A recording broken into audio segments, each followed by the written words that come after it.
현재 우리는 십계명 살펴보고 있는데요. 앞에서 한번 제가 말씀드렸듯이 십계명은요, 내용에 따라서 두 개의 그룹으로 나눌 수 있지요.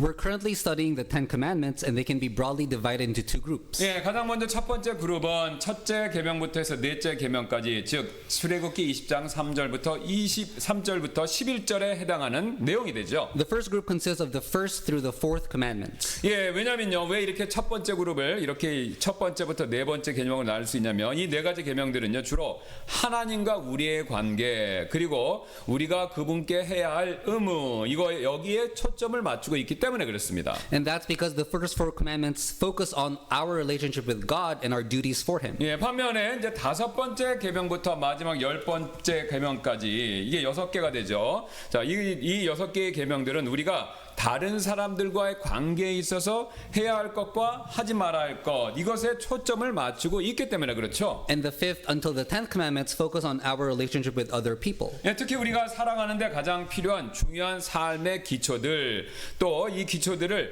죄악으로부터 보호하는데 거기에 초점을 두고 있죠. And they are aimed at protecting the most essential foundations of life from sin. 네, 예를 한번 들어보겠습니다. 다섯 번째 계명 아시죠? 내 부모를 공경하라. 이 다섯 번째 계명은요, 부모와의 관계, 이것을 잘 지키도록, 유지하도록 그걸 명령하고 있고요. 이것은 나아가서 그 가족 공동체, 가족 자체를 보호하려는 그런 의미를 갖고 있죠. For example, the fifth commandment, honor thy father and thy mother, is meant to preserve the parent-child relationship, protecting the family. 네, 여섯 번째 계명은요, 살인하지 말라라는 계명인데 이것은 생명을 보호하는 것이 되고, 일곱 번째 계명은 간음하지 말라라는 명령인데 이것은 결혼을 보호하는, 결혼 제도를 보호하는 명령이 됩니다. The sixth commandment, thou shalt not kill, protects life, and the seventh commandment, thou shalt not commit adultery, safeguards marriage. 예, 그다음에 우리가 다음번에 살펴볼 아홉 번째 계명은요, 내 이웃을 대적하여 거짓 증거하지 말라라는 바로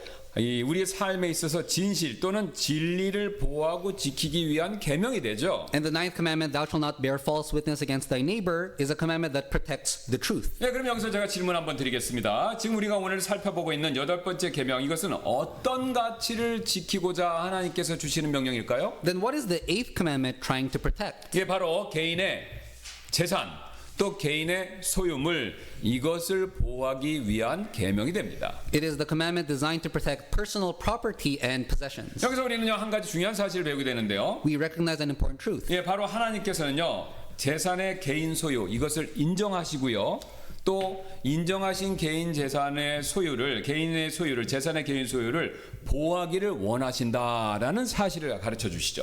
God clearly recognizes private ownership of property and desires that it be protected. 네, 실제로 구약 성경의 여러 구절들을 가서 보시면요, 하나님께서 각 사람의 소유를 존중해 주시고요, 그 다음에 각 사람의 소유를 지키는 것을 원하신다라는 사실을 여러 곳에서 분명히 말씀하고 계십니다. Many passages in the Old Testament clearly show that God respects and desires to protect each other's possessions. 왜 그렇습니까, 여러분? 왜냐하면요, 우리가 가지고 있는 각각의 모든 개인의 재산들은요, 단순히 막 우리의 수고와 노력으로만 얻은 것이 아니라 궁극적으로는요, 하나님께서 각 사람에게 은혜로 허락하신 선물이기 때문에 그렇습니다. And that's because our property is not merely because of our efforts, but it's a gracious gift from God. 예, 제 얘기가 아니라 전도서 5장 19절에 솔로몬이 이런 얘기를 했죠. 또 하나님께서 각 사람에게 부와 재물을 주시고, 또 그에게 그것을 먹고 자기의 몫을 취하고 자기의 수고한 것을 기뻐할 능력을 주셨으니 이것은 하나님의 선물이니라. 재물과 재물로 인해서 기뻐하는 것, 이 두 가지가 하나님의 선물이다, 이렇게 말씀하시죠. Ecclesiastes 5:19, every man also to whom God hath given riches and wealth and hath given him power to eat thereof and to take his portion and to rejoice in his labor, this is the gift of God. 그래서 하나님께서 저를 포함해서 여기 계신 분들 각각의 사람들에게 주신 것들을 내가요, 아니면 또는 다른 사람이 정당한 대가를 주지 않고 지불하지 않고 빼앗거나 훔친다면 그것은요, 빼앗긴 사람에게 대한 죄를 짓는 것뿐만 아니라 그것을 주신 하나님께도 죄를 짓는 것이 된다라는 거죠. So if I take or steal what God has given to another person, I'm not only sinning against the person, but I'm also sinning against God. 예, 그 사람의 가진 것만 뺏은 것이 아니라, 그 죄만 해당되는 것이 아니라, 세상 법정에서 얘기는 하나님이 그 사람에게 또 궁극적으로 주신 거기 때문에 하나님이 그 사람에게 주신 선물을 빼앗는 그 죄도 해당된다는 겁니다. So in other words, I'm stealing a gift that God has given to somebody else. 예, 쉬운 예로 한번 제가 들어보겠습니다. 아버지가 동생에게 근사한 노트북 아니면 아이패드 같은 거 생일 선물로 줬다라고 한번 생각해 보세요. For a simple example, suppose a father gives a nice laptop to his younger son as a birthday present. 네, 근데 형이 이거 난 너무 좋은데 아버지 나 안 사주셨어. 그래서 강제로 자신의 동생의 노트북을 빼앗아서 쓴다면 그 형은 분명히 아버지께 혼날 수밖에 없죠. If the older brother forcibly takes and uses the laptop, he would surely be in big trouble. 예, 왜 그렇습니까? 남의 것을 빼앗아 사용한 거 그것도 문제지만 특별히 아버지가 준 선물을 동생한테로부터 빼앗아 갔기 때문에 그 부분에 있어서도 문제가 된다라는 거죠. Because it's not only wrong to take someone else's property, but especially wrong to take take something that was a gift from their father. 예, 이처럼 하나님께서는요 우리 각자에게 재산과 소유물 허락해 주시고요 그 소유권을 인정해 주시고 보호해 주신다라는 것이죠. In the same way, God grants each of us possessions, recognizes our ownership, and then protects it. 여러분 그래서 우리는요 공산주의처럼 개인의 재산 소유를 부정하는 그 어떤 사상 그런 사상들 전부 다 조심해야 됩니다. So we need to be cautious of any ideology such as communism that denies private ownership of property. 예, 때때로 사람들은요 사도행전에서 그 초대교회 성도들이 모든 것을 공유했다라고 그렇게 말하기 때문에 그리스도인들이 일종의 원시, 초기, 공산주의를 실천해야 된다 이렇게 주장하는 사람들이 있습니다. 들어보셨죠? Some people argue that Christians practiced a form of early communism because believers shared everything in the book of Acts. 여러분 그러나 그런 오해에서 비롯된 그런 주장에 동조하지 않으시려면 거기에 빠지지 않으시려면요 그 구절들을 주의 깊게 살피는 일 그것이 먼저 필요합니다. But to avoid being misled by such claims, we need to carefully examine these passages. 여러분 주보 한번 봐주세요. 주보에 있는 사도행전 2장 4절 말씀 한번 봐주시기 바랍니다. Please take a look at Acts chapters 2 and 4 in your bulletin. 예, 지금 본문들 보시면요 분명히 전적으로 주님만을 신뢰하는 믿음과 다른 지체들을 향한 긍휼과 사랑의 모습을 사도행전 2장과 4장이 보여주고 있죠. These passages clearly show a faith that fully trusts in the Lord along with compassion and love for fellow believers. 근데 여러분 이 모든 일들 이게 이런 일들 지금 뭐 다 재산도 팔고 전부 같이 나눠 쓰고 이런 이 모든 일들은요 예수님께서 앞서서 하신 말씀대로 하나님께서 그들에게 성령님을 부어주셨기 때문에 성령님의 능력으로 그런 일이 이루어졌다라는 것입니다. And all of this was the result of God pouring out the amazing power of the Holy Spirit just as Jesus had promised earlier. 여러분 그래서요 이 사실을 무시하고 이게 재산을 공유했다고 그래서 초기 공산주의가 실현된 것이다 이렇게 말하는 것은요 큰 실수가 됩니다. And calling all of this early communism is a serious mistake. 여러분 왜 그렇습니까?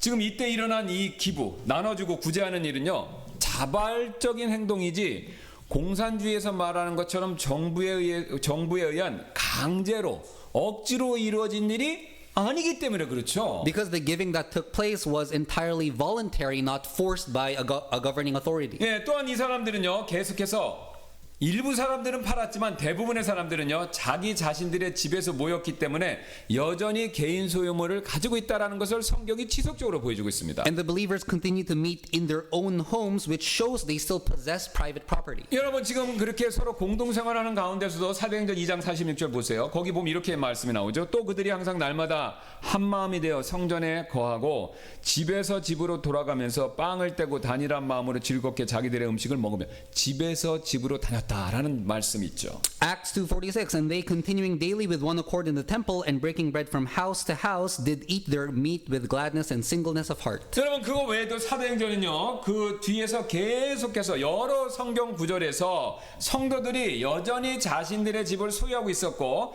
그래서 집에서 사람들이 가정교회 형태로 모였다라는 것을 끊임없이 밝히고 있습니다. 그래서 대표적으로 요한마가의 어머니 마리아의 집이 나오고요 12장 12절 야손의 집이 나오고요 17장 5절 유스도의 집이 나오고요 18장 7절 에베소의 많은 그리스도인들의 집이 나오고요 20장 20절 그 다음에 복음 전도자 빌립의 집이 21장 8절에 나오고 그 다음에 문하손의 집이 21장 16절에서 나오고 있습니다. And the book of Acts also mentions several instances where believers still owned their own homes and gathered in them. For example, the house of Mary, the mother of John Mark in Acts 12:12, the house of Jason 17:5, the house of Titius Justus 18:7, the homes of many Christians in Ephesus 20:20, the house of Philip the evangelist 21:8, and the house of Nason in 21:16. 예, 그리고 사도행전뿐만 아니라 성경의 다른 곳에서도 여전히 성도들이 자신들의 자기 집을 계속해서 소유하고 있다는 사실을 명백히 보여주는데요. 대표적으로 브루스길라와 아굴라의 집이 로마서 16장 3절 5절에 나옵니다. 또한 눈바의 집이 골로새서 4장 15절에 나오고요.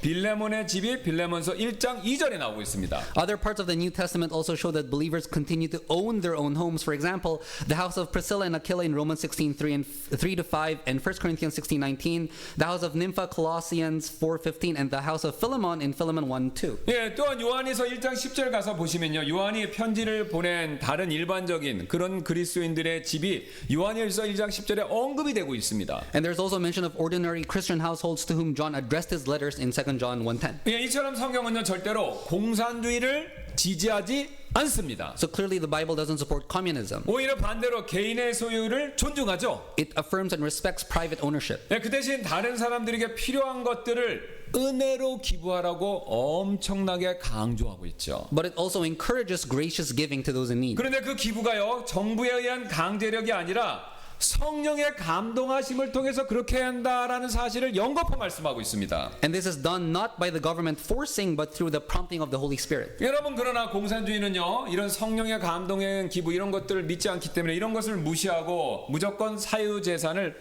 폐지하려고 들죠. Communism seeks to abolish private property. 예, 칼 막스 공산주의 창시자인 칼 막스는 공산주의자들의 이론은 사유재산의 폐지라는 한 문장으로 요약될 수 있다라고 그렇게 말한 적이 있었다고 합니다. Karl Marx once said, "The theory of the communists may be summed up in a single sentence: the abolition of private property." 예, 그래서 공산주의 사상을 따르는 북한, 쿠바, 구소련과 같은 그런 공산주의 국가들은요 토지와 건물과 같은 개인의 모든 재산을 그 재산 소유를 금지시키고 있죠. That's why communist countries like North Korea, Cuba, and the former Soviet Union banned private ownership of land, buildings, and other property. 예, 그 결과 이 하나님이 의도하신 인간들의 경제적 번영의 원리 이것을 방해하기 때문에 자 다시 한번 말씀드릴게요.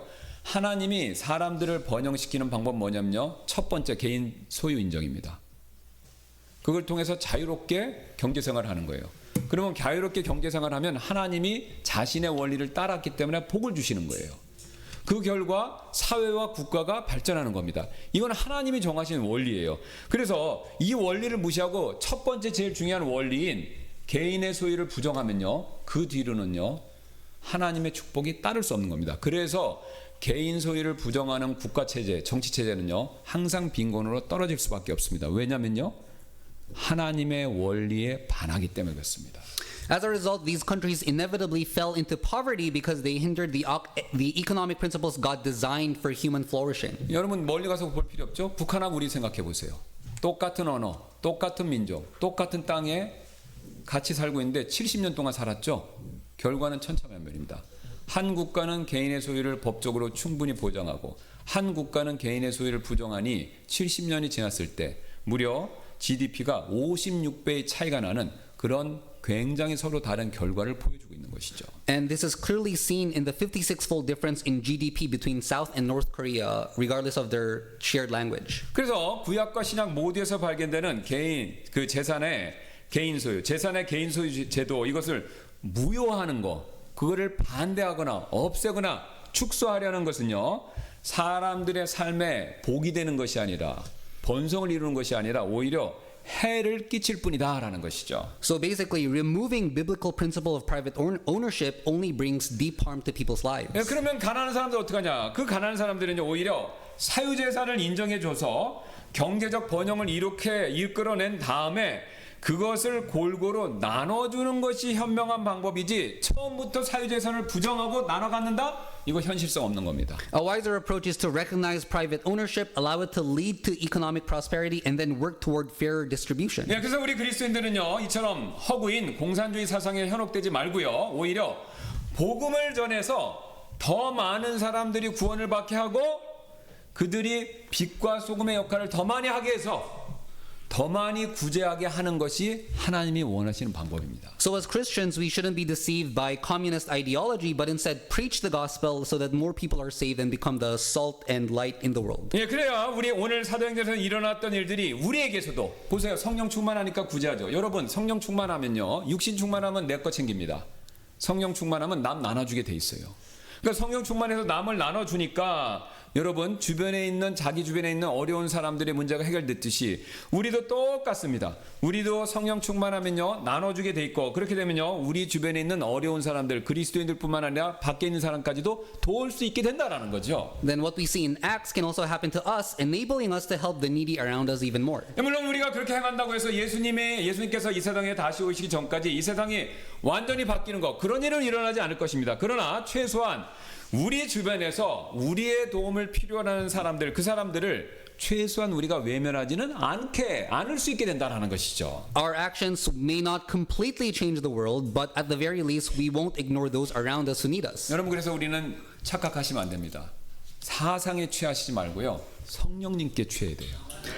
그 성령의 능력으로 구제하셔야 그래야 우리 주변 사람들 내 지체들을 돕고 그들이 변화될 수 있다라는 것이죠. So may you and I, by the power of the Holy Spirit, not ideology, carry our good works in the name of the Lord. 예, 지금 우리는요 하나님께서 왜 도둑질하지 말라고 말씀하셨는지 8번째 명령을 주셨는지 그 이유들을 함께 살펴보고 있는데요. We were now looking together at why God gave the eighth commandment, thou shalt not steal. 예, 바로 하나님께서 각 사람의 사유재산을 인정하시고 그것이 침해되지 않도록 보호하시기 원하시다 이 뜻이죠. It's because God recognizes private property and desires to protect it from violation. 그렇다면 여러분 제가 이제 질문을 한번 바꿔서 하나 드리도록 하겠습니다. Let me reframe a question for you. 그러면 성경이 말하는 도둑질 구체적으로 과연 무엇을 얘기하는 걸까요? What specific actions does the Bible refer to as stealing? 예, 성경은요 다음과 같은 것들을 다음에 말씀드린 내용들을 가로챘을 때 이거를 도둑질이다 이렇게 규정하죠. The Bible defines and forbids stealing in the cases such as the following. 예, 우리가 이미 잘 아는 대로 첫 번째는 재물이 됩니다. The first is material possessions. 예, 출애굽기 20장에 가서 보시면요 소나 양이나 낙이나 의복이나 물건 등 다른 사람들의 재물을 도둑질하지 말라 이렇게 재물을 훔치는 것이 재물을 가로채는 게 도둑질이다 이렇게 정의하고 계시죠. In Exodus 22, we see God commanding not to steal another person's possessions, whether oxen, sheep, donkeys, clothing, or other belongings. 근데 여러분이 이미 잘 아시는 것처럼 재물이라는 것은요 눈에 보이고 만질 수 있는 유형의 재물만 존재하는 것이 아니죠. 눈에 보이지 않는 무형의 재물도 많이 있죠. But possessions are not limited to tangible items. There are things that cannot be seen as well. 예, 오늘날 우리 시대에는 오히려 이런 무형의 재물들이 유형의 재물보다 훨씬 더 많아지고 값어치도 더 많이 높아졌습니다. In today's world, there are many kinds of intangible property. 예, 그래서 예를 들어서 우리가 다른 사람의 저작권, 뭐 지적 재산이고 무단으로 사용하는 거, 이거 도둑질이죠. 그다음에 허락 없이 타인의 전화번호나 주민번호 수집하는 거, 그래서 활용하는 거, 역시 뭡니까? 이거 역시 다른 사람의 재산권을 침해하는 도둑질이 됩니다. For example, the unauthorized use of someone's copyright, intellectual property, phone number, ID number are violations of their property rights. 그래서 우리가 보이지 않는 거라고 하더라도 남의 것에 손대면 그건 하나님 보셨을 때 도둑질이다. 이렇게 하나님이 보신다는 거죠. So even if it is invisible, if you steal it, if you use it without permission, it's considered stealing. 예, 이뿐만이 아닌데요. 저울을 속이는 일 역시 도둑질이다라고 성경은 신명기 25장 15절에서 이렇게 말씀하고 있죠. In addition, deceiving others with dishonest scales is also considered stealing. 예, 신명기 25장 15절이죠. 오직 너는 완전하고 공정한 저울추와 완전하고 공정한 돼. 여러분 돼 뭔지 아시죠? 돼를 가질지니 이것은 주 내 하나님께서 내게 주시는 땅에서 내 날들이 길게 하려 함이니라라고 말씀하시죠. Deuteronomy 25:15, but thou shalt have a perfect and just weight, a perfect and just measure shalt thou have, that thy days may be lengthened in the land which the Lord thy God giveth thee. 예, 저도 기억이 나는데 과거에는요. 이런 쌀집 같은 데 가면요. 이런 큰 저울추. 그다음에 쌀집에 또 가면 되를 사용해서 물건 가격을 정해줬기 때문에 저울추와 되를 속이는 일은요. 가격을 속여서 부당한 이득을 챙기려는 행위 그게 되죠. In the past, prices were determined using weights and measures. So tampering with scales or measuring containers meant deceiving them to get unfair profit. 우리가 장사할 때, 사업할 때, 거래할 때 뭐 원가가 얼마라는 것을 그냥 아무 때나 얘기할 필요는 없죠. 예, 식사하는데 15,000원짜리 먹었는데 이거 원가 7,000원이에요, 손님. 이렇게 얘기할 필요는 없습니다. 그걸 밝힐 필요는 없지만 그렇다고 속여서 어떤 이익을 극대화하려는 거 이런 행동을 해서는 안 된다라는 거죠. When making a business or making a deal, it's common not to have the exact cost, but we must not gain profit through deception. 예, 시장에서 가격이 정해졌죠. 중국산, 국산 가격 차이 틀린데 중국산을 국산으로 둔갑시킨다든가 아니면 호주산 쇠고기를 한우로 바꿔서 파는 거 이거 다 도둑질입니다. 이거. We shouldn't label Chinese products as Korean or Australian beef, claiming it to be premium Korean beef. 예, 또한 이런 일이 있어서는 안 되겠지만 회사에서 가짜 영수증 만들어서 회사 돈을 횡령하는 거 이거 역시 뭡니까? 도둑질입니다. And creating fake receipts to steal company funds is also stealing through deception. 또한 저와 여러분 많이 받으시는 전화인데요. 투자금의 몇 배, 심지어는 몇십 배의 이익을 주겠다고 유혹하는 거, 전화 피싱 이것도 다 도둑질이죠. And phone scams to promise to return multiple times for investments are also theft. 결국 성경은요 우리에게 이렇게 말하고 있는 것인데요. 속여서 취하는 모든 이익은 하나님 앞에서 도둑질이 됩니다. 여러분 우리는 이 사실을 꼭 기억할 필요가 있습니다. So the Bible tells us any profit gained through lying is stealing in the eyes of God, and this is something we shouldn't forget. 또한 성경은요 사람들을 도둑질하는 건 역시 다음과 같이 큰 죄로 여기는데요. 출애굽기 21장 16절입니다. The Bible also regards the stealing of a person or kidnapping as a very serious sin. 예, 또 사람을 훔쳐서 팔거나 자기 손에 둔 자는 반드시 죽일지니라. Exodus 21:16, and he that stealeth a man and selleth him, or if he be found in his hand, he shall surely be put to death. 예, 그래서 지금 말씀드리기도 끔찍한 일인데요. 아이들 유괴하거나 부녀자들을 납치해서 성매매를 시키거나 아니면 장기 매매를 위해서 사람을 납치하는 행위 이거 하나님 보시기에 전부 사형죄입니다.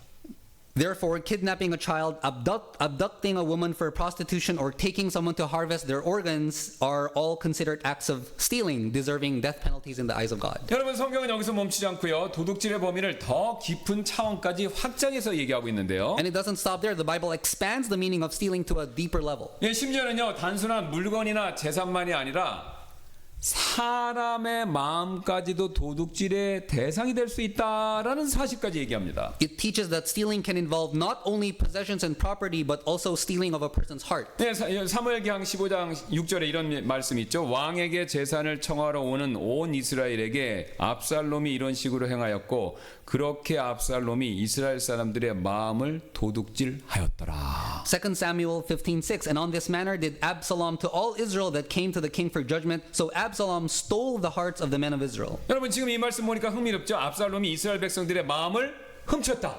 이렇게 얘기하죠. The passage tells us that Absalom stole the hearts of the people of Israel. 이게 뭡니까? 지금 압살롬은요. 재판을 받으러 오는 이스라엘 백성들을 왕인 다윗한테 보내야 되는데 그렇게 보내지 않고요.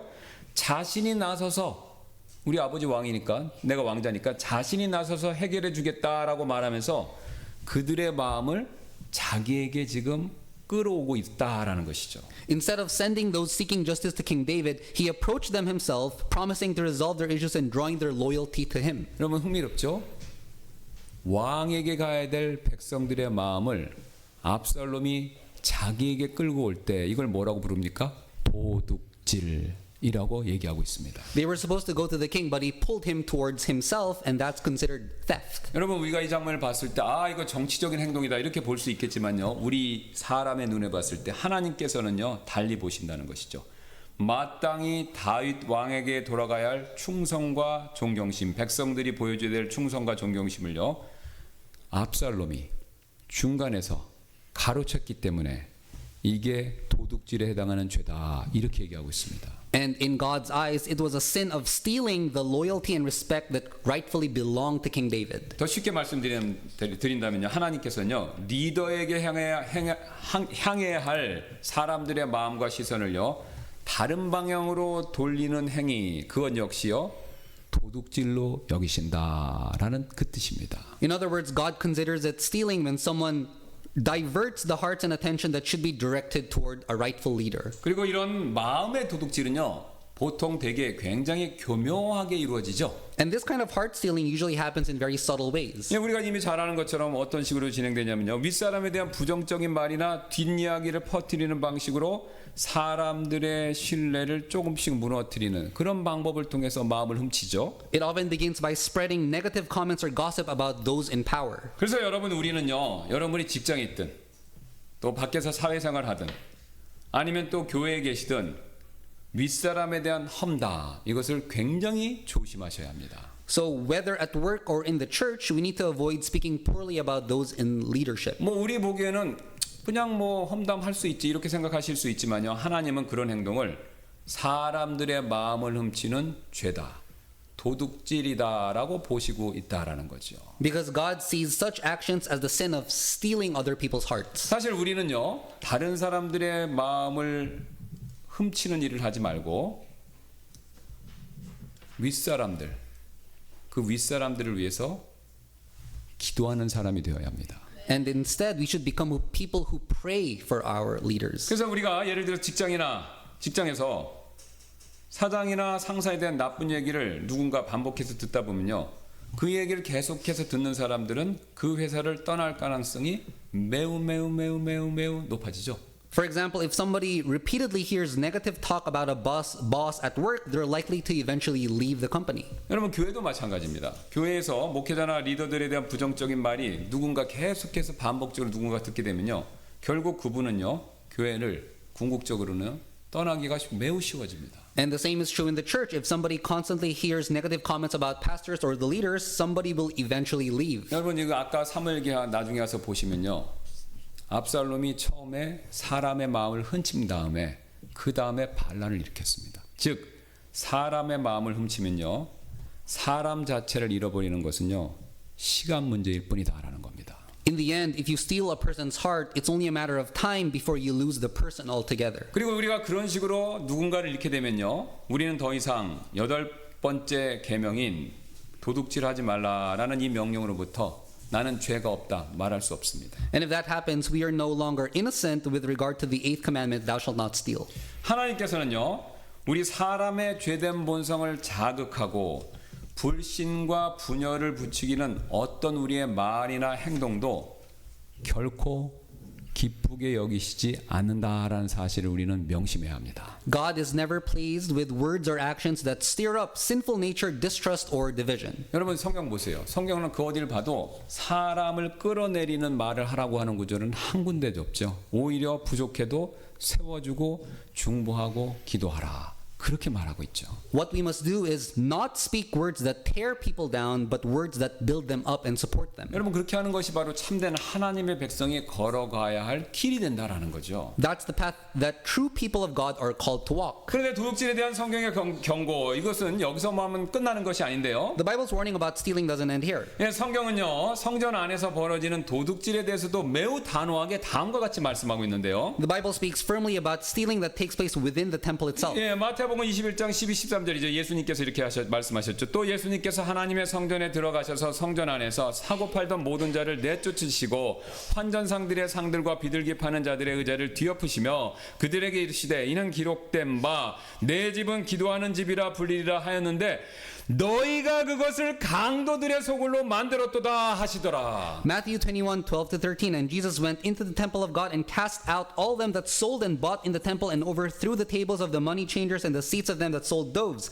And he said unto them, it is written, my house shall be called the house of prayer, but ye have made it a den of thieves. 여러분 이 장면에서 예수님께서 말씀하시는 게 뭡니까? 하나님의 집 성전에서요. 그 성전에 하나님 앞에서 헌물 바치는 거 규정이 있죠. 특정 유대인 돈만 내게 돼 있습니다. 그것을 이용해서 고리대금, 환전의 이익을 엄청 취하는 사람들, 그 사적인 이익을 추구하는 사람들을요.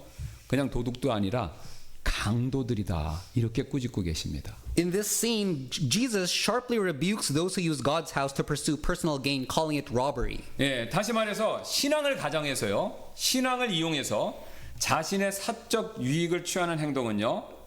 하나님께서 보셨을 때 그냥 단순한 잘못 정도가 아니라 도둑질이다 이렇게 규정하신다는 겁니다. In other words, pretending to be religious while seeking personal benefit is not just wrongdoing in God's eyes, it's stealing. 예, 예를 들어서 저희 교회는 그런 분이 없는 걸로 제가 알고 있는데 어떤 분들은요 다른 교회에서 다른 성도들을 대상으로 지속적으로 장사를 하시는 분들이 있어요.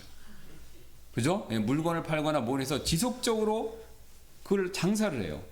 아니면 어떤 분들은요 다른 성도분들의 경제적인 약점을 이용해서 고금리로 돈을 빌려주는 행위를 하는데 그건 성경에서 하나님이 금지하시는 일들이죠. For example, continuously doing business with fellow believers in the church or taking advantage of someone's financial hardship is unacceptable before God. 왜 그렇습니까? 방금 앞에 살펴봤던 것처럼 신앙을 빙자해서 사적 이익 그것을 극대화하면요. 그런 행동을요. 하나님께서는요. 도둑질이다. 이렇게 보신다는 거죠. When someone uses the appearance of faith to gain personal profit, God sees it as an act of stealing. 예, 물론 물건을 한두 번 팔 수도 있어요. 내가 뭘 파는데 이게 물건이 너무 좋습니다. 그러니까 성도분들한테 한두 번 팔 수 있죠. 그거는 뭐 아무 문제가 없습니다. 또 어려울 때 돈 빌려줄 수도 있어요. 그러나 물건 파는 일을 교회를 사업장으로 보고 그걸 지속적으로 계속하거나 아니면 이자 소득을 극대화하기 위해서 전문적으로 교회 안에서 고리대고분을 한다? 이것은요 성경이 다음과 같은 말씀을 통해서 절대적으로 금하는 허락하지 않는 일이 된다라는 것이죠. Selling something once or twice or lending money in times of need is not necessarily wrong, but ongoing commercial activity is what the Bible clearly forbids. 예, 신명기 23장 20절 보세요. 내가 타국인에게는 꾸어주고 이자를 받아도 되려니와. 그렇죠? 성도가 아니면요. 교회 밖에 있는 사람이면요. 여러분 돈 꿔주고 이자 받으셔도 됩니다. 심지어는 고리대고를 하셔도 하나님 딱히 말씀 안 하실 수도 있어요. 합법적이면.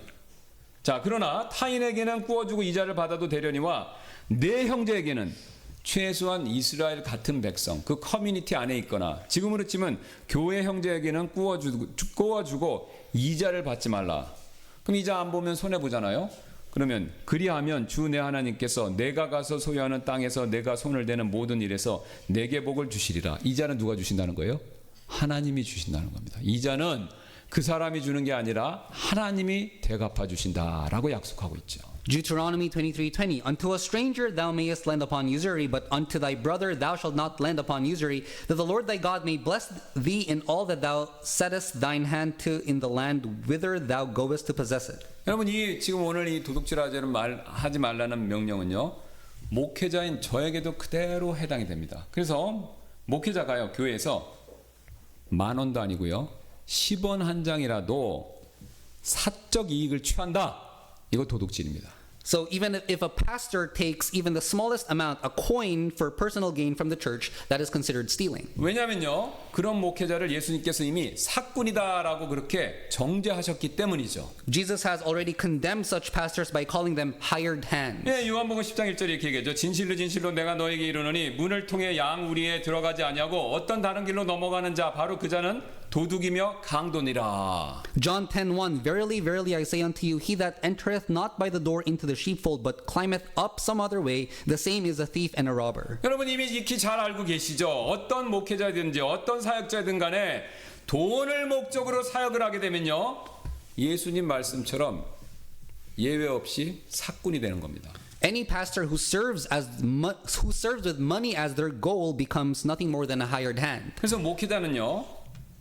양을 위해서 양들의 유익을 위해서 사역을 해야지 양들이 주는 돈을 위해서 그것을 위해서 사역을 해서는 절대로 안 된다라는 거죠. A pastor must serve for the sake of the flock, not for the money that the flock may provide. 그래서 저도 이 자리를 빌려 여러분께 부탁을 드리는데요. So I would like to take this opportunity to ask you for something. 예, 저 역시 돈이 아닌 양들을 위해서 여러분들을 위해서 또한 주님을 위해서 제가 그렇게 사역하는 목회자가 되도록 늘 저를 위해서 기도해 주셔야 됩니다. I need your prayers so that I may continue to serve not for money but for the flock and for the Lord. 그래서 여러분들은 제가 그런 사꾼이 되지 않도록 늘 많이 기도해 주셔야 제가 사꾼이 되는 유혹에 빠지지 않을 수 있다라는 거죠. So please pray that I would never become a hired hand. 네, 지금까지 우리는요 성경의 도둑질이라고 규정하는 다양한 행위들에 대해서 살펴봤는데요. We have looked at Go ahead. We have looked at various actions that the Bible defines as theft. 네, 그렇다면 이제 중요한 질문 하나 던지게 되는데요. Now it's time for an important question. 네, 그럼 어떻게 해야 도둑질하지 않고 우리가 하나님 앞에서 정직하게 바르게 살 수 있는가라는 그 질문인데요. How can we live honestly before God and avoid stealing in any form? 여러분 당연하죠. 쉬운 거죠. 남의 것을 훔치지 않으려면요. 자기가 스스로 어떻게 합니까? 열심히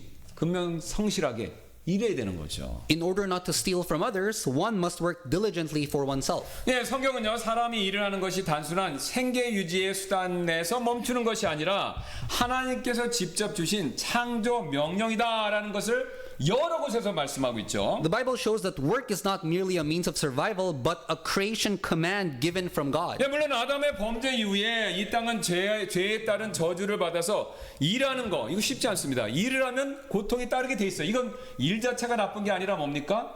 저주의 결과물이지 일 자체가 저주는 아니다라는 겁니다. After Adam sinned, the earth came under the curse of sin, and work became accompanied by pain and hardship. 왜냐면요, 땅은 이전처럼 풍성한 수확을 주지 않았죠. 옛날처럼 풍성한 수확을 주면요, 일하는 게 재밌습니다. 그런데 지금 저주받아서 풍성한 수확을 안 줘요. 그러니까 힘든 거고, 또 우리 몸이요, 아담 때문에 죄가 들어와서 죽음의 권세에 놓이지 않으면요, 피곤한 거 모르는 겁니다. 그러니까 과거에 일해도 피곤하지 않은 거예요.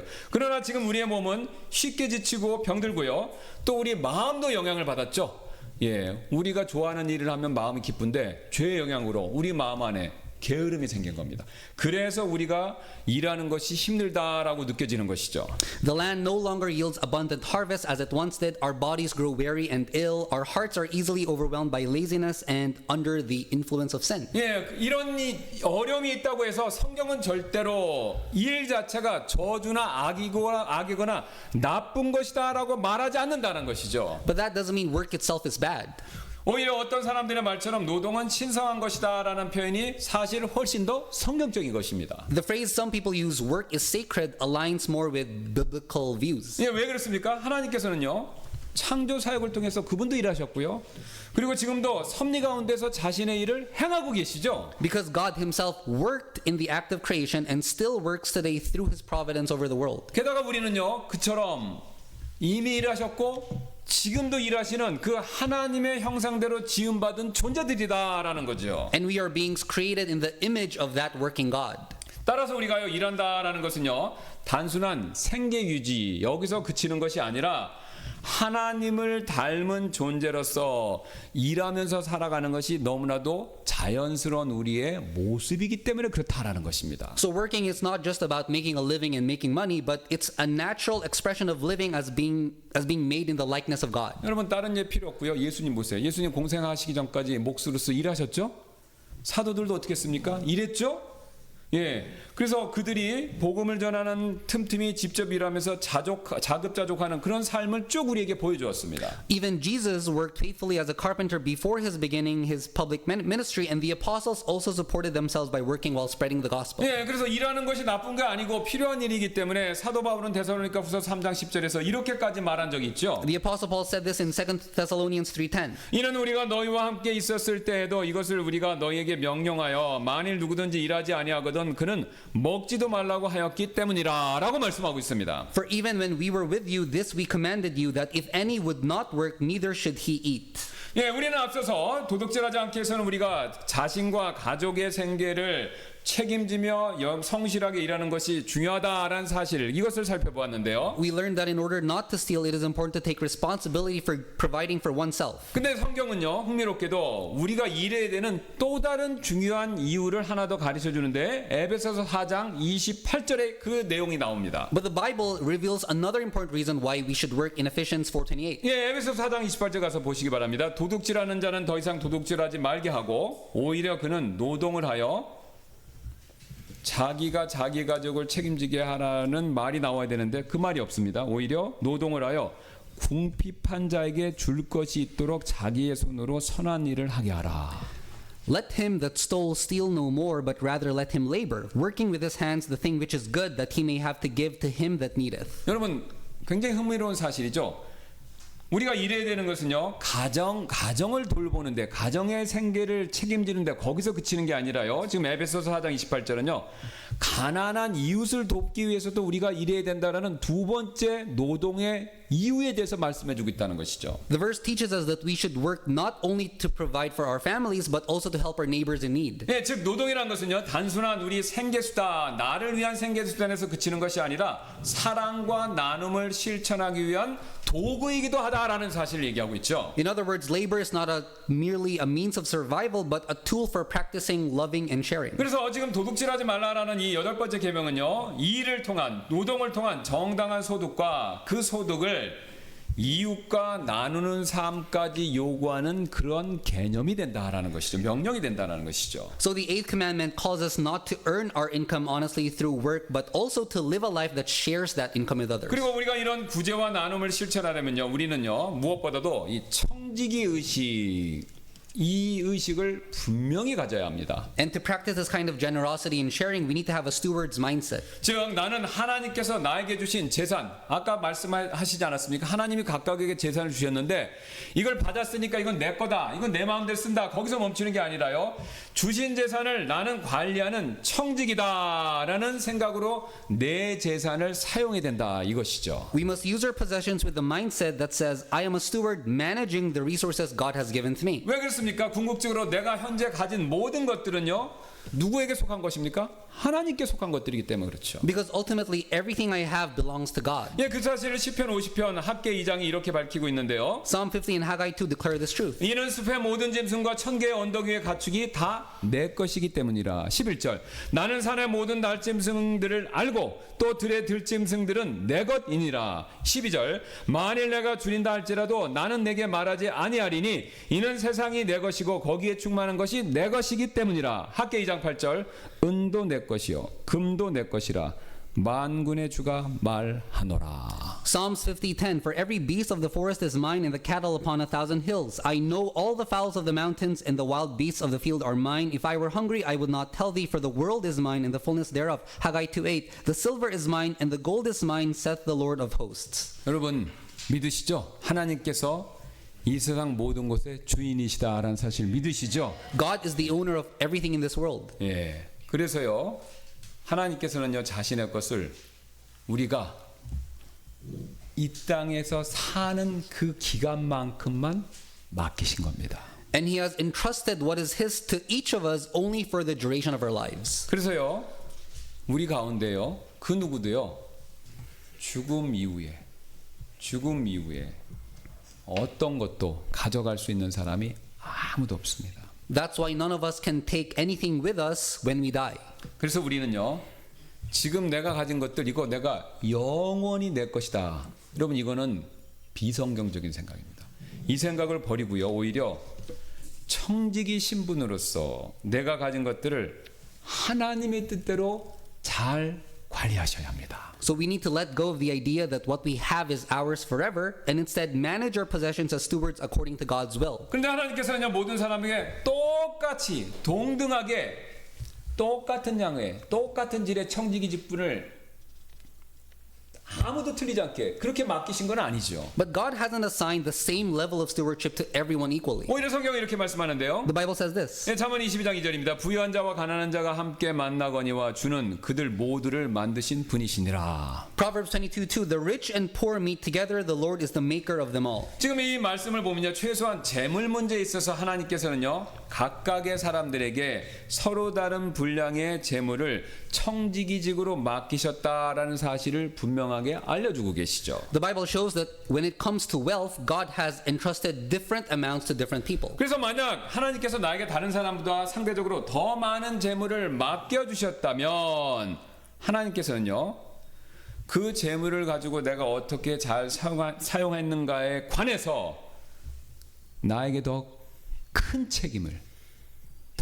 책임을 물으신다라는 그 뜻입니다. So if God has given me more wealth than other people, He will hold me more responsible for how I use that wealth. 그래서 사도 바울이 그 책임감에 대해서 이렇게 말씀한 적이 있죠. That's why Apostle Paul speaks about this responsibility. 네, 뒤에 있는 디모데전서 갈라디아서 보시기 바랍니다. Please take a look at the passage from 1 Timothy and Galatians. 네, in the book. 디모데전서 6장 17절 18절 갈라디아서 2장 10절입니다. 이 세상에서 부유한 자들에게 명하여, 지금 바울이 디모데에게 어떻게 가르치라고 얘기하는데, 목사인 디모데가 이 세상에서 부유한 자들에게 이렇게 가르치라라는 내용이죠. 그들이 높은 마음을 품지 말고 불확실한 재물을 신뢰하지 말며 오직 살아계신 하나님 곧 우리에게 누릴 수 있는 모든 것을 풍성하게 주시는 분을 신뢰하고 그들이 선을 향하고 선한 일들에게 부유하며 베풀기를 좋아하고 기꺼이 나누어 주게 하며, 다만 그들이 우리에게 바라던 것은 가난한 자들을 기억해 달라는 것인데 바로 그 일은 나 역시 열심히 행하던 것이라. 1 Timothy 6:17 to 18. Charge them that they are rich in this world, that they be not high-minded, nor trust in uncertain riches, but in the living God, who giveth us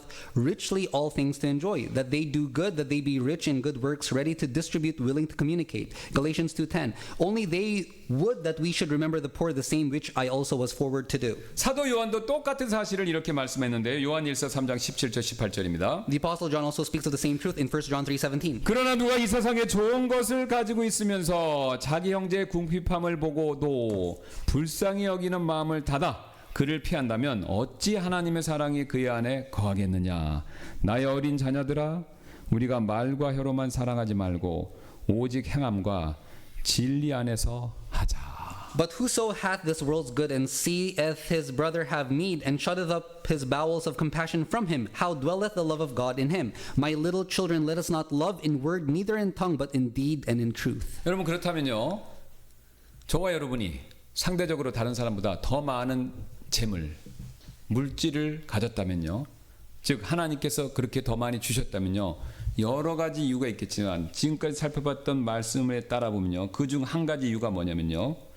나보다 어렵고 힘든 사람들을 더 도와주라 이 뜻입니다. If God has given me more wealth than others, one of the reasons is that I can care for others who are in need. 즉 하나님께서는요. 그런 선행을 실천하라고 나에게 물질을 청지기로서 맡겨주신 것이죠. God has entrusted me with material resources as a steward so that I may carry out good acts of generosity. 여러분 앞에서 이미 말씀드렸듯이 우리 이 세상 떠날 때요. 동전 한 입 가져갈 수 없습니다. 다 놓고 가셔야 됩니다. When a person dies, they can't take any of their possessions with them. 예, 그러나 한 가지 가지고 갈 수 있는 것이 있다면요. 내가 이 땅에서 사는 동안 물질의 청지기로서 얼마나 하나님 말씀에 신실했는가. 이 신실함에 따른 결과물들 그것은 천국에 가져갈 수 있는 것이죠. But there's one thing we can take, and that's the fruit of how faithfully we lived according to God's word. 그래서 내가 다른 사람에게 자선을 많이 베풀었다면 고넬료처럼 이렇게 자선을 많이 베풀었다면요. 하나님께서 고넬료를 기억하셨던 것처럼 그것을 다 기억해 놓으셨다가 천국에서 그의 합당한 보상으로 갚아주실 것이다 라고 약속하고 있는 거죠. So if I have shown much generosity with others, God will remember every act and repay me a fitting reward in heaven. 그래서 예수님께서 이렇게 말씀하신 거 아닙니까? That's why Jesus says the following. 예, 마태복음 6장 19절 20절이죠. 너희 자신을 위해 보물들을 땅에 쌓아두지 말라. 거기서는 좀과 녹이 썩게 하며 거기서는 도둑들이 침입하여 훔치느니라. 오직 너희 자신을 위해 보물들을 하늘에 쌓아둘지니 거기서는 좀이나 녹이 썩게 하지 못하고 거기서는 도둑들이 침입하거나 훔치지 못하느니라. Matthew 6:19 to 20. Lay not up for yourselves treasures upon earth, where moth and rust doth corrupt, where thieves break through and steal. But lay up for yourselves treasures in heaven, where neither moth nor rust doth corrupt, and where thieves do not break through nor steal. 여러분 제가 좀 인생을 조금 살아보니까요. 예수님 이 말씀이 사실이다라는 것을 점점 느끼게 됩니다. 여러분들도 그게 느끼시죠? Isn't what Jesus said true? 예, 이 땅의 보물을 열심히 쌓아놓아봤자 지금 말씀처럼 도둑 좋은 일 시키거나요. 아니면 남 좋은 일만 시킬 뿐이죠. No matter how hard we try to store up treasures on earth, they only end up in the hands of thieves or other people. 왜냐하면 예수님 말씀처럼 가지고 갈 수 있는 거 아무것도 없기 때문에 그렇죠. Because as Jesus said, we leave everything when we die. 그래서 저와 여러분이 지혜로운 사람이라면요. 지금부터요. 이 땅에 말고요. 하늘의 보물을 쌓아두셔야 합니다. So a wise person will begin storing up treasures in heaven from now on. 특별히 청지기로서 다른 사람들을 돕는 그 방법을 통해서 우리는 그렇게 하셔야 한다라는 거죠. And we can do this especially by helping others as faithful stewards. 어느 날 한 어머니가 4살 배기 아들과 함께 미니 골프장에서 재미있는 시간을 이렇게 보냈는데요. One day a mother spent time with her 4-year-old son at a mini golf course. 예, 집에 돌아와서 보니까 아이 주머니에 골프공 하나가 주머니 안에 있었던 거예요. When they got home, she found a golf ball in the boy's pocket. 아이는 재미로 가져온 것이겠지만 어머니는 그것을 그냥 넘어갈 수가 없었습니다. The boy had taken it for fun, but the mother couldn't let it slide. 그래서 어머니가 아이를 제대로 가르치기 위해서 공을 돌려주려고 일부러 차를 태워서 돌아가는 길에 아이에게 조심스럽게 이렇게 얘기를 했습니다. On their way to return the ball, the mother told him this. 티모시야, 남의 물건을 그냥 가져오는 건 도둑질이야. 돈 내지 않은 건 집에 가져오면 안 되는 거란다. 알겠지? Timothy, taking something that doesn't belong to you is stealing. If we didn't pay for it, we shouldn't take it home, okay? 아이는 고개를 이렇게 끄덕였습니다. The boy nodded in understanding. 그 다음날 그 가족은 옷가게를 가게 되었는데요. The next day, they went to a clothing store. 그래서 매장에 막 들어가자마자 아이가 갑자기 이렇게 큰 소리로 외쳤습니다. The boy suddenly shouted, 오늘은 아무것도 훔치지 않을 거죠, 엄마? 오늘 우리가 가져가는 것은 전부 다 돈을 낼 거죠? "We're not stealing anything today, right, Mom? We're going to pay for everything we take, right?" 매장한 사람들은 모두 웃었고 엄마는 얼굴이 빨개졌습니다. Everyone in the store bursted out laughing and the mother blushed. 하지만 그 순간 어머니가 한 가지 사실을 깨달을 수가 있었습니다. But the mother realized something important. 그 어린 아이는요, 자기에게 들은 것을요 진심으로 받아들였고, 그리고 마음에 새기고 있었구나라는 그 사실을 엄마가 깨달았다는 거죠. Her little boy had taken her words to heart and truly remembered them. 여러분, 그렇다면 저와 여러분은요, 오늘 하나님의 말씀을 얼마나 진실되게 마음으로 받아들이고 계신가요? So how sincerely are you and I receiving God's word today? 오늘 하나님께서는요, 도둑질하지 말라라고 명하신 이유는요, 단순히 물건 하나를 지키게 하기 위해서 그런 뜻에서 말씀하신 것이 아니죠. When God commanded do not steal, it doesn't just mean protecting someone's belongings. 하나님은요, 그것보다 훨씬 더 깊은 정직을 우리에게 이 명령을 통해서 요구하고 계신 것입니다. He calls us to a much deeper level of honesty. 예, 주님은요, 우리가 저울추를 속이지 않을 만큼의 정직을 원하시고요. He desires integrity and avoids even the smallest act of lying. 또한 다른 사람들의 마음을 부정적인 말로 훔치는 거 그렇게 하지 않기를 원하시고요. He doesn't want us to steal someone's heart with negative words. 예, 또한 신앙을 빙자해서 어떤 사적 이익을 취하는 거 그거 하지 않기를 원하신다라는 거죠. He wants us to avoid using faith to cover for personal gain. 그리고 오히려 정반대로 열심히 일해서 궁핍한 이웃을 돕는 자로서 그런 삶을 살기를 원하시죠. And he wants us to work diligently so we can help our neighbors in need. 하나님께서 이처럼 우리의 삶 전체가요, 정직함 위에 세워지기를 원하셨기 때문에 일부러 애써서 오늘 8번째 계명을 우리에게 주신 것입니다. God gave us this commandment because he wants our lives to be built on honesty. 여러분, 세상 사람들이 뭐라고 말하든, 세상 사람들이 우리를 뭐라고 부르든 상관없습니다. 정직은요, 하나님의 백성이 가져야 될 가장 기본이 되는 덕목이고 기초가 되는 덕목입니다. Honesty is the foundation and the basic character of God's people. 그래서 하나님께서는요, 우리 역시 앞에 예화에서 제가 말씀드렸던 아이처럼 순수한 마음으로요, 하나님의 말씀 앞에서 다시 한번 내가 정직하게 살아야 되겠다라는 그런 결단을 내리기를 원하신다라는 거죠. That's why God wants us to respond to his word with a pure heart and make a commitment today. 그러므로 지금 이 시간 우리 잠시 기도하는 시간 갖도록 하겠습니다. Let's take a moment to pray. 우리는 살아가면서 때때로 물건이 아니라 신뢰를 훔칠 때가 있고요, 시간과 정직을 속이고 하나님 앞에서 양심을 감추며 살 때가 종종 있지 않습니까? There have been times in our lives when we didn't steal possessions, but we stole trust, time, and compromised our honesty. 그러나 오늘 주님은요, 저희의 겉모습보다 마음속 깊은 곳의 정직함, 이것을 원하고 계십니다. But the Lord wants integrity not just on the outside, but on the inside. 예, 그러므로 오늘 우리도요, 이 아이처럼, 어린 아이처럼 순수한 마음으로 다음과 같은 고백을 지금 주님 앞에서 드려야 되지 않겠습니까? So let's offer this confession with the same purity of that child. 예, 주님, 저는 이제부터 어떤 것도 훔치지 않겠습니다. 주님, 저는 이제부터 정직한 삶을 살겠습니다. 라는 그런 고백을요. Lord, I will not steal anything. Lord, I choose to live an honest life. 제가 어디에 있든지 무엇을 하든지 성령님의 인도하심을 따라 정직과 거룩함의 길을 걷도록 주님 도와주세요. Wherever I am and whatever I do, help me walk in the path of honesty and holiness led by the Holy Spirit. 예, 제가 잠시 기도하고 이후에 있을 초청 시간에 모두 함께 그런 기도를 드리는 시간 갖도록 하겠습니다. I will begin by praying and afterward we'll pray together. 예, 기도하시겠습니다.